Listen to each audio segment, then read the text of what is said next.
Dito guys, napakaaga magsaya ng mga kalaban porque ako na lamang natira mag-isa. Halos pasukin na nila ako sa loob ng base na akala mo mananalo na. Pinilit ko pa rin mag-def kahit alam kong wala na kaming pag-asa. Kapag ganito kasing sitwasyon, lalo ako nagkakaroon ng gana. Lalo na kapag nakikita kong nagyayabang na. Kita nyo naman, tinitipihan na lang ako sa mukha. At nag-chat pa, sleep na daw kami eka. Pero hindi ko na lang muna pinansin, tignan na lang natin kung sino ang mapapahiya mamaya. Hindi ako masyadong naglalalapit kasi alam kong mga lock item na yung mga yan. Ang nagawa ko lang ay bumili ng boots para makatakbo ng mabilisan. Kapag luging-lugi na kami, hindi ko iniisip na matatalo na. Mag-krill ng minions ang aking inuuna. Nang matapos kong linisin ang lahat ng mga linya, pinuntahan ko kaagad sa botlane si Zilong kasi nakita kong nag-iisa. Ang buong akala ko kayang-kaya ko na, pero kita nyo naman sinaglit lang ako para siyang si Inuyasha. Hahabulin pa nga sana ng aking mga kakampi pero sabi ko wag na. May lord na rin kasi kaya nakapagpasya kami na abangan na lang sila. Ramdam na ramdam kong may dadaan dito. Saktong-sakto naman si Granger yung nahok ng prangko namin. Kahit bawas na sila ng isa, hindi ko pa rin inupisahan yung lord kasi nga nangangamba ako baka maagawan nila. Tapos nanlaki pa ang aking mata nang makita ko yung Zilong sumisegway na pala. Buti na lang sa wakas nagkaroon ng ambag yung Kagura kasi napitas niya. Ngayon hindi na ako takot lumusob kahit tigrelila ay binibigyan ko na.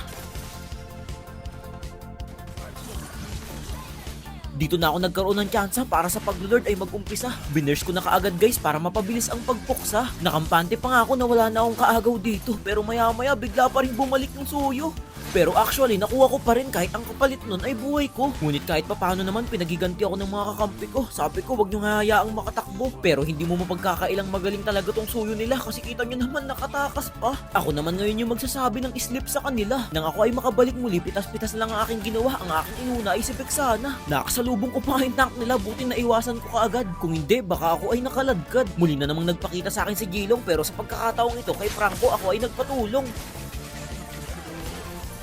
Dahil late game na, pare-pareho na kaming maibubuga kaya sa tuwing si Zilong ay aking nakikita, tinatarget lang agad ng bida.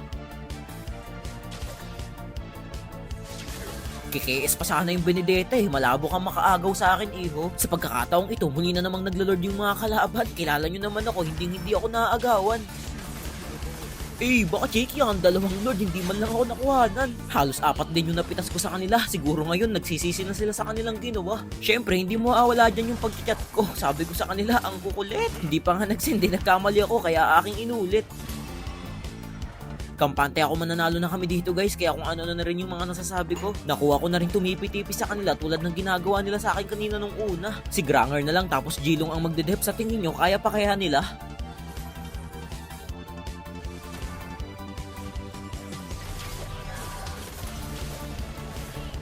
Nang maubos ko na silang 5, nag-tower lock na agad ako at nagsaya. Yan ang sinasabi ko, wag na wag munang mag-aangas sa una kasi kita nyo naman yung nangyari, diba? Nakatanggap tuloy kayo ng pagkalungkot at pagkadismaya. Baka check yan, comeback na naman.